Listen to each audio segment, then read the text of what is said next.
So you think you might be chasing name, fame, or fortune, or whatever it is that you're going after. You think that's actually what you're going after, you and the rest of the 8 billion people, including me many times. But actually, we've been bamboozled, we've been tricked. Really, it's the ultimate scam. Because here's what you, me, and the other 8 billion people are really trying to get. Really, this is all that we're trying to get in all of our seeking. Are you ready for it? Well, let me just tell you real quick. My name is Derek Rydall. I'm the author of the best-selling books Emergence and the Abundance Project, and the creator of the Law of Emergence. And they, there's a story of a man that goes to a Zen farmer, and he asks this farmer. It's always a Zen farmer in these stories, but he goes to this Zen farmer and he says, "I need a job. Can you give me a job?" And the farmer says, "I'll give you a job, but I won't pay you. What do you really need?" And the man's like, "Well, I need the money, obviously." And the farmer says, "Okay, I'll give you the money, but you can't spend it. What do you really need?" And of course, at this point, the man thinks he's being punked by this Zen farmer. And he's like, "Well, I need the money to buy food." And the farmer goes, "Okay, I'll give you food, but you can't eat it. What do you really need?" And this goes on for a while. And the man, this goes on for a while. And the man eventually goes, "Well, I wanted a job because I needed the money, because I needed some food, because I was hungry." And he kept going down the line, now that if I got the food, then I wouldn't be hungry. And he eventually realized, he goes, "Then I would finally feel at peace." And the Zen farmer goes, "There it is. That's what you really need." And the man's like, "Yes, yes, thank you, sir. I need peace." And the farmer says, "Great. Unfortunately, I can't give that to you because you've already got it." And so, what this story is seeking to illustrate in many stories like this is that all of our seeking, there's a line by King David, I believe it was, all of this just is seeking, is vanity and chasing after the wind. And he said, "In all thy seeking, seek understanding." And the basic idea here is that all 8 billion of us or more, we think that what we really want and what we really need is a better condition of some kind, more money, a better job, a better partner, a better body, et cetera, et cetera. But if you really just slow it down, what is it when you think you want that dream house, let's just say? What is it you will feel if you had that house, or so you think? You would feel a sense of security, maybe a sense of comfort, perhaps a sense of peace. That's what you're actually seeking. Or what about a relationship? And I'm not saying, by the way, let me be very clear, I'm not saying we shouldn't have all these things, but we need to understand and put them in the proper priority if we want to truly be free, truly have agency, truly be empowered. Because as long as we think that house or that job or that money or that person is going to give us the freedom, the peace, the love, the joy, the fulfillment, the confidence, the sense of empowerment, we are forever going to be a slave to the things of the world. And that's really the big idea here, as I teach with the Awaken Wealth work, that money is not dollar bills, or wealth is not dollar bills and crypto, stocks, and bonds. That is not real wealth. It started off as a barter system, and we knew that through our own life force, our own energy, we could create bread, and then we could exchange the bread for someone who had created candles or whatever, raised chickens, and we would exchange our life force in the form of bread. And there was still a sense of agency. There was still a sense of, it wasn't about that I needed these different things. I was coming from a place of doing my work, or they'd say in the Buddhist tradition, my dharma. And then eventually that got exchanged for shells because you couldn't keep enough bread, or the bread would go bad or whatever, the eggs would go bad. And so you had to have some kind of medium of exchange. And then we got a little further away from the source of that inner state of creativity and agency and sovereignty and expression and our ability to create whatever we needed. And then that currency or that medium of exchange eventually got turned into a whole system of exchange. And then there was the banking and then financial instruments. And now we're many, many steps away from the real source of the life force. And then eventually it was, we had to get a job to get that medium of exchange called the currency in order to buy that bread or whatever. And now it even got further. And then we had to go to college to learn a trade, to get the job, to get the currency, to put it into the financial system, to be able to get the bread. You see what I'm saying? And then just add to that. And then we had to learn all these technologies in order to get the job, or in order to go to college and graduate, in order to get the money, in order to put it into the system, in order to eventually trade it for bread and candles and eggs, and on until we have created this gigantic dream, this gigantic mirage or hypnotic state where there's 1,000 different things we need to get, first, second, third, fourth, whatever, before we can finally get what we need, the bread, the eggs, so that we can feel satisfied in our stomach, in our body, so that we can be at peace. And that's really, in a very grounded and practical description, what Maya is, what the matrix is. And it's this whole superstructure we've created where we've been convinced that we must purchase our peace, our joy, our fulfillment, our worthiness, our well-being through some technology that will allow us to get good grades in school, that will allow us to get a good degree, that will allow us to get a good job, that will allow us to get a paycheck, get into the financial system, and eventually have the money to circulate the money, to get the bread, to have peace. And then again, to have the house, and then you got to keep up with the Joneses, and there's no amount of stuff that will ever give you that. So the lie is that we have to purchase this state of security, comfort, peace, love, connection, worthiness, freedom, power, fulfillment through some condition. And the problem is, what happens when you eat that food?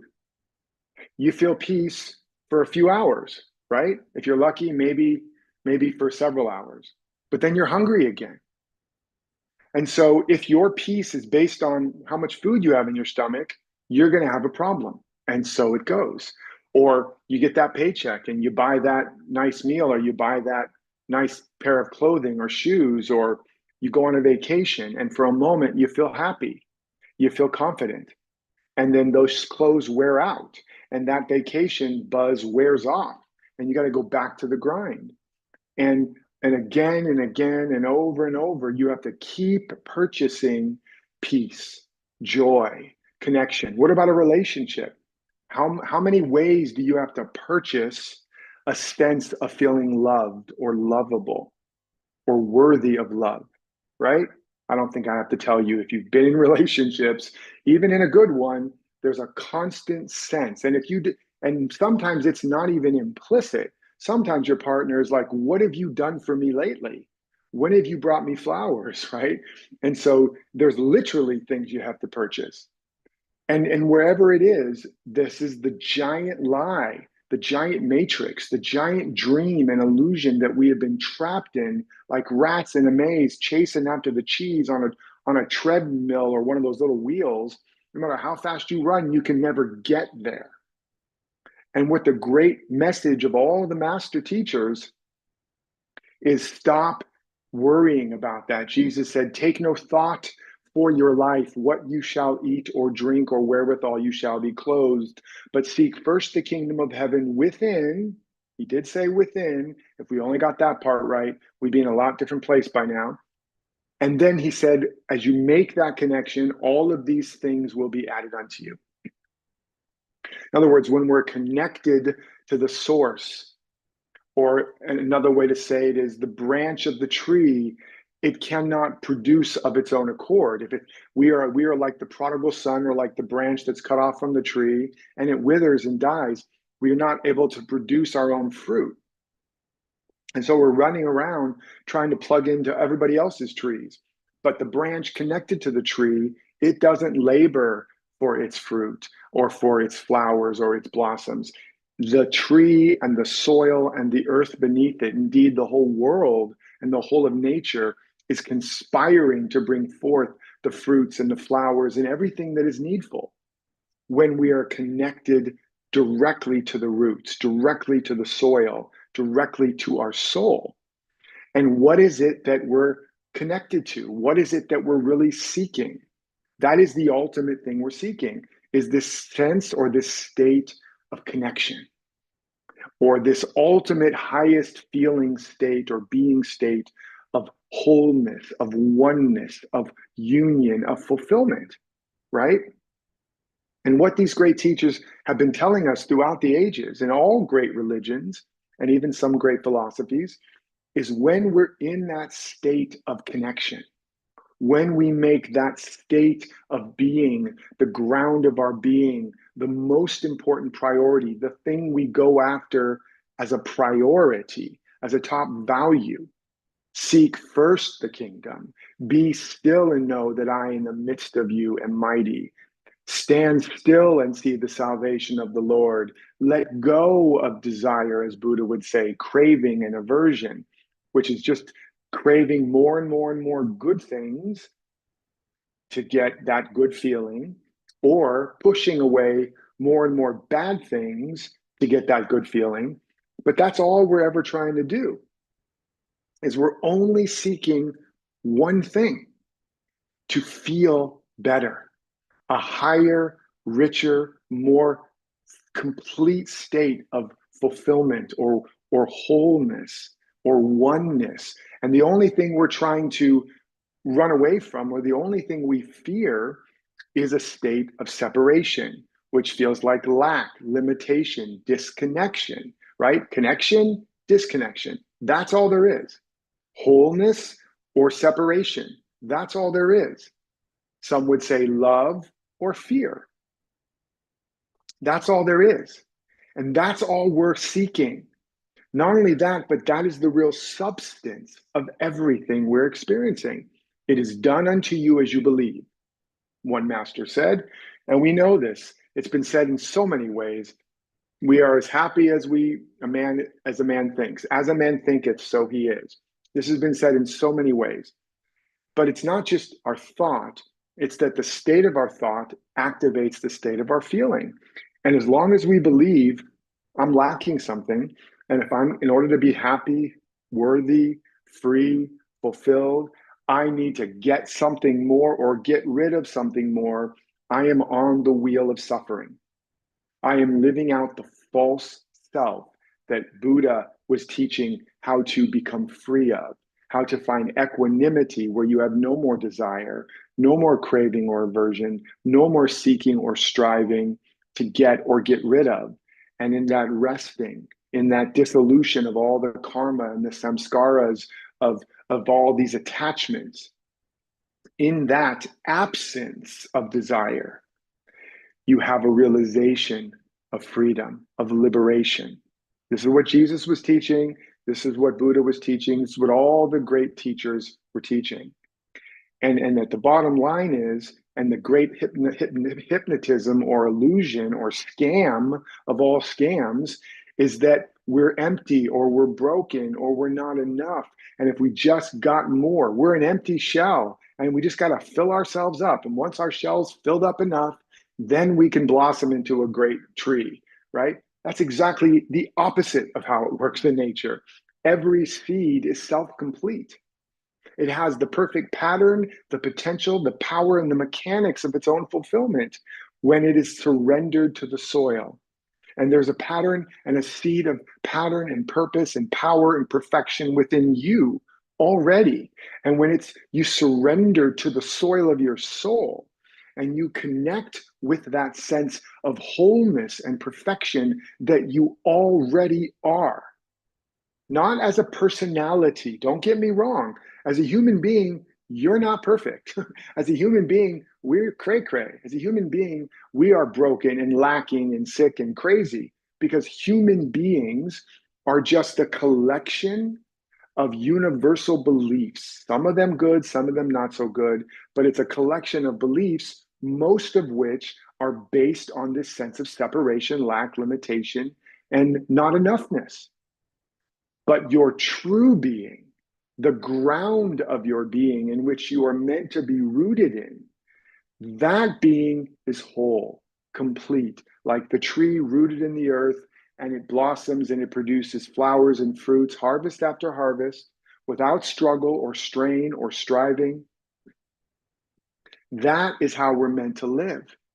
As Jesus said, look at the lilies of the field. They do not toil or spin.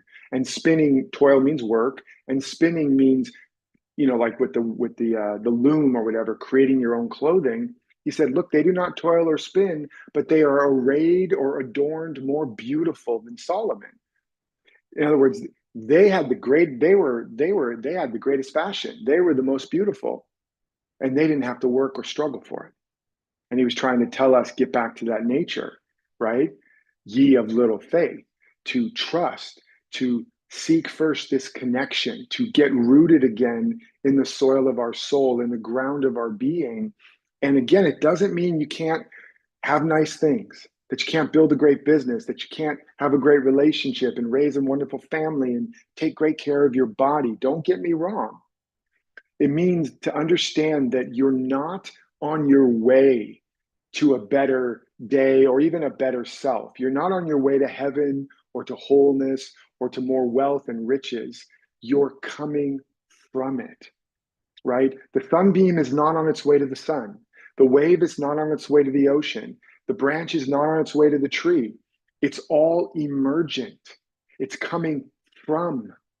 The kingdom of heaven is within you. Nirvana is within you. The Tao is within you. The source of all creation is within you, not within your body, but within your spirit or your consciousness or your mind as an avenue to it. Whatever metaphor works for you.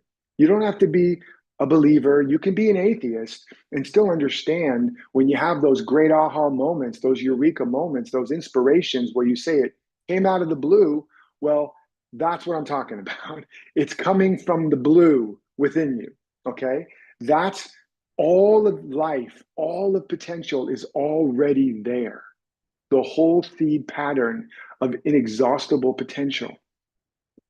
And if you make your priority to be connected first and foremost, not only, but first, like you plant the seed in the soil first before you try to get a bunch of fruits or flowers. You make sure it stays rooted first. You water and feed and nourish the roots and the soil first.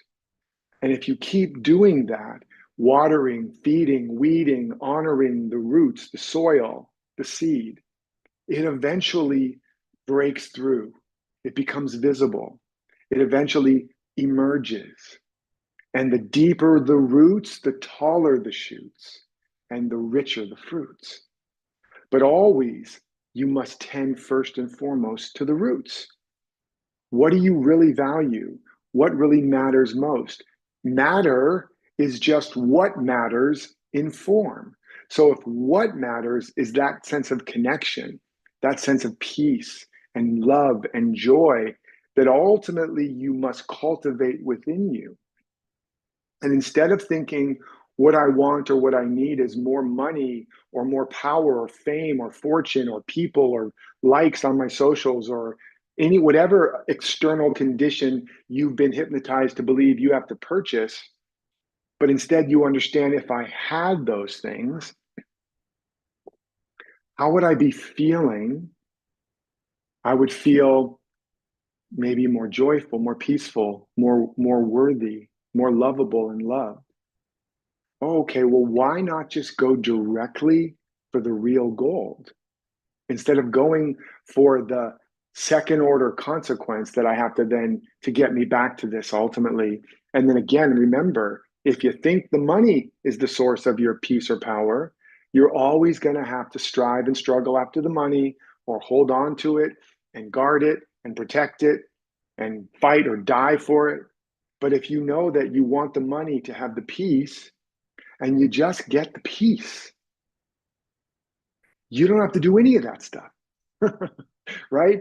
And I'm telling you, when I tell you this, as you get the peace, as you get this deep sense of love and fulfillment instead of fulfillment, you emerge and it blossoms and it fruits and it looks like new opportunity and money and jobs and inspiration and love and connection, people.